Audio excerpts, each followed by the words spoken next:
Hey everybody, Ryan here with Raiselays. Today I want to talk about my belief that I believe that the roster is pretty much set in stone heading into spring training as of right now, as well as Nick Martinez spoke to reporters yesterday, kind of about just his thoughts on coming to Tampa Bay and how he believes that it was a mutual agreement, and as well as some small little room keeping things of that nature that I would like to discuss as well. But first, I just want to talk about I think the roster's set.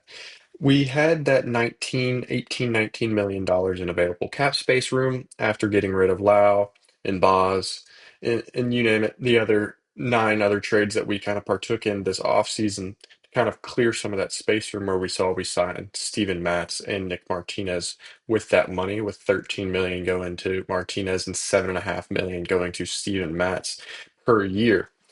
Nick Martinez's contract also includes the 2027 mutual agreement. So if he wants to come back and we want him to come back, he'll come back kind of thing. So it's exciting. I do like the move. Like I kind of stated the other day, it's a good move. And Neander came out and said with this interview as well, he says they wanted to add a veteran stabilizer to the starting group, someone that can take the ball, somebody that can get you deep into games, keep you in a bunch of games, and have some selflessness to him.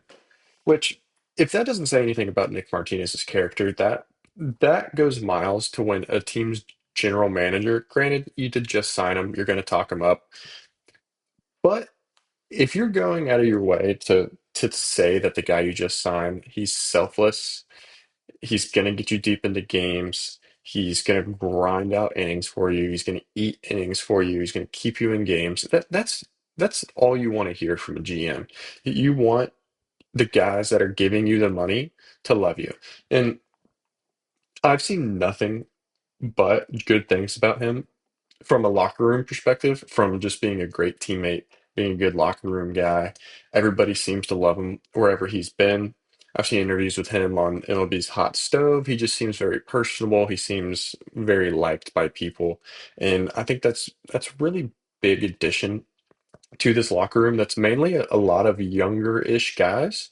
I mean, you have Caminero, Simpson, Aranda, guys like that that are kind of in Carson Williams, guys like that are kind of in their earliest years, still pre-arbitration eligible players that they've barely been in a big league roster for a season, a little over a season. It's guys like that that you add to the locker room that's just going to help mold those people and kind of shape those guys into being better people, better players, and kind of understanding how a big league game works. Granted, yes, you're up for a year, you kind of get a pretty good understanding of how that goes. But I think just adding another veteran to the mix of people that can just be liked by everybody, guided, I think it's great. And to where I sit on the roster, I think that like I was saying with the cap space kind of all exhausted with what we said we had available, I think it's pretty much set. We went out and we got our fourth and fifth starters. We got a second baseman. The only position we really didn't address was back in the bullpen, which you really don't need too much help with. In the catching position, I mean, you have your first baseman, you have your second baseman, you have two shortstops, you have your third baseman, you have five really competent, very good starters, especially those top three that I've been familiarized with over my years is as good as it's going to get, in my opinion. And then you have Simpson, Cedric Mullins, and hopefully Jacob Melton in right field. You have a good baseline of players with Yanni Diaz in the DH position. So I think that from my perspective of where the roster's at, from a lineup wise, I think it's very good. And when I say very good, I don't mean it's you're going to go out and you're going to get 13 runs a game with six homers. I think that the consistency from top to bottom, if Gavin Lux I think he's the X factor in my opinion. I think if Gavin Lux can perform at anywhere from 265 to 300 in that range and hit you a decent amount of home runs, I think he's going to be a good addition to the team. And I think he's going to be able to perform and kind of mold that top to bottom of the lineup in there. So I think he's going to slot into that 5, 6 spot in the lineup. And I think that having him there is going to be really crucial. And even if he doesn't slot in the 5 or 6 spot, I wouldn't mind seeing him hitting in the 2 spot. I mean, it's you have Simpson leading off, and then you follow up with Gavin Lux and Junior Caminero and Jonathan Aranda and Yandy Diaz. I mean, if you get Simpson and get Lux on, you have three of the best hitters in the game behind you to hit you in.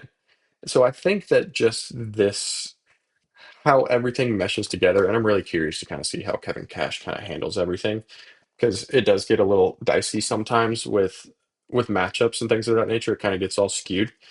But I do think that just from a baseline perspective, I do believe that the lineup is, in my opinion, looks pretty good.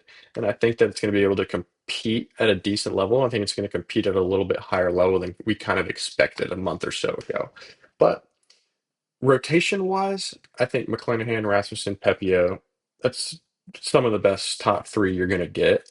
And granted, you do have the Otanis with the Yamamotos and everybody else mixed in together over there in LA.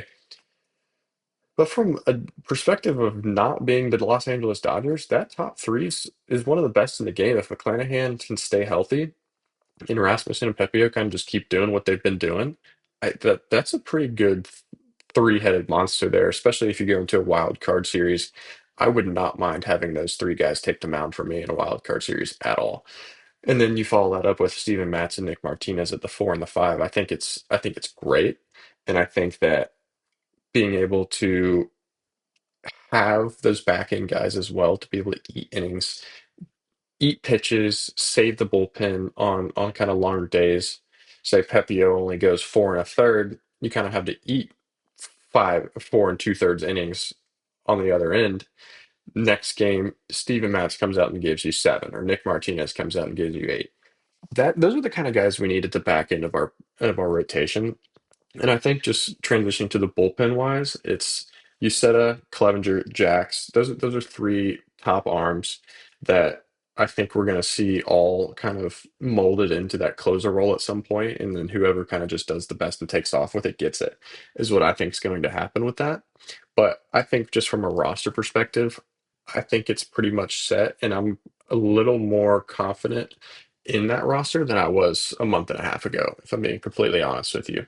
But also, Nick Martinez kind of spoke in an interview in spring training yesterday, just kind of about the mutual attraction that he had between Tampa and himself. And he was saying, he said, reuniting with former mates Jake Fraley, Gavin Lux from the Reds. He said, this organization's ability to get the best out of their players and communicate, give them direction, and compete. It's exciting. I think you see this from a lot of players as well, and especially fans too. They kind of just see the Tampa Bay Rays. They're like, I just don't get it. Like they don't spend money, but they compete every single year. And I think that just solely is based on the fact that our player development, especially from a pitching perspective, is bar none one of the best in Major League Baseball. And I think people know that, and I think players know that. And you see a lot of players come here and they're really good, and then they kind of leave, and then they either transition everything that they learned in Tampa kind of over, or they regress a little bit. And I think we see that a lot with relief pitchers as well. Is and granted, relief pitchers don't get as much high praise, so if you don't really follow them consistently, you're not really going to know. But just guys, in my perspective, like Colin Pache, I think Jason Adam is one of the lone kind of separators with that, where he was really good in San Diego as well. But then you see guys like Diego Castillo. He leaves Tampa and he was really good in Seattle for a little bit, and then it kind of just fell off the map and never really heard of too much again. And then you have like the Fernando Rodneys, really good in Tampa. He leaves, and then his career kind of slightly declines from that point. And it's mostly I see with the relief pitchers, starting pitchers on the other hand. I mean, Glass now, he was really good. He's really good in LA. Blake Snell, really good in LA. It's those guys are just always going to be good. But from a reliever standpoint, I think that just being able, the organization's ability to just make every reliever the best at what they're supposed to be really good at is great. And I think some other orgs kind of mix and match and like try to make everybody a complete full pitcher. When from a relief perspective, you don't necessarily need to be a full repertoire guy.